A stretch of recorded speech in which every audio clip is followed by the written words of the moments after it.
Friends, आप लोग देख रहे हैं कि किस तरह से कोरोना का कहर चल रहा है, लेकिन इस बीच एक बड़ी खबर आ रही है महाराष्ट्र नागपुर से रिलेटेड टू अनिल देशमुख है ये खबर जो मैं आप लोगों के साथ शेयर कर रहा हूँ। एक रिपोर्टर के पूछे हुए सवाल पर जिस तरह से अनिल देशमुख ने जवाब दिया है, बड़े सरप्राइजिंग फैक्ट सामने निकल कर आए हैं। इन्होंने सारा मामला और ठीकरा फोड़ दिया है परमबीर सिंह के ऊपर, जो कि खबर आ रही है जो अब मैं आप लोगों के साथ शेयर कर रहा हूँ।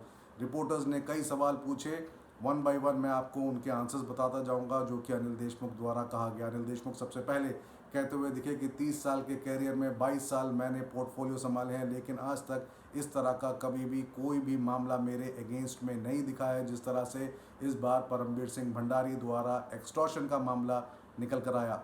100 करोड़ की मुझे अगर वसूली करनी होती तो मैं किसी हवलदार से क्यों कहता।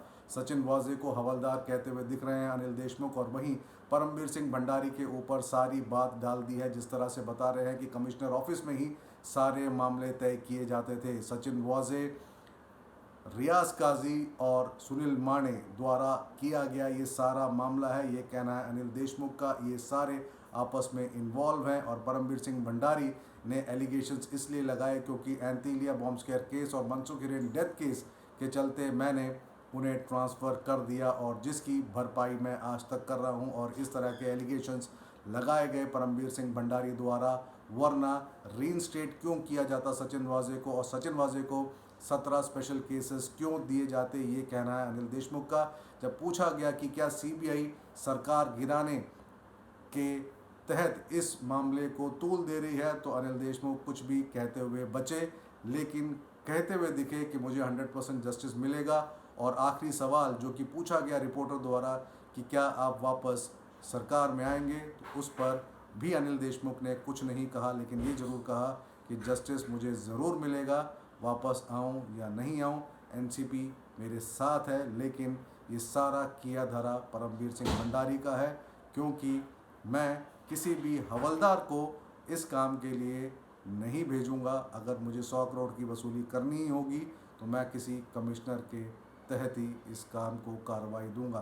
तो अनिल देशमुख ने सफाई देते हुए सारा ठीकरा फोड़ दिया है परमबीर सिंह भंडारी के ऊपर। और हालांकि सीबीआई के एफआईआर पर आप लोगों ने देखा होगा कि किस तरह से बॉम्बे हाई कोर्ट से भी राहत नहीं मिली, इंटरिम प्रोटेक्शन नहीं मिली, लेकिन आरोप और प्रत्यारोप का दौर जारी है, जहां एक तरफ परमबीर सिंह भंडारी ने एलिगेशंस लगाए जिसके चलते सीबीआई जांच कर रही है, और अनिल देशमुख हर उस मामले में परमबीर सिंह भंडारी का हाथ बताने की कोशिश कर रहे हैं। तो आने वाला वक्त बताएगा कि कौन सही है और कौन गलत है। तो फिलहाल एक बड़ी खबर आई महाराष्ट्र से, मुझे लगा मैं इसे आप लोगों के साथ शेयर करूं। कुछ और खबरों के साथ फिर जुड़ूंगा, अभी के लिए इतना ही, धन्यवाद।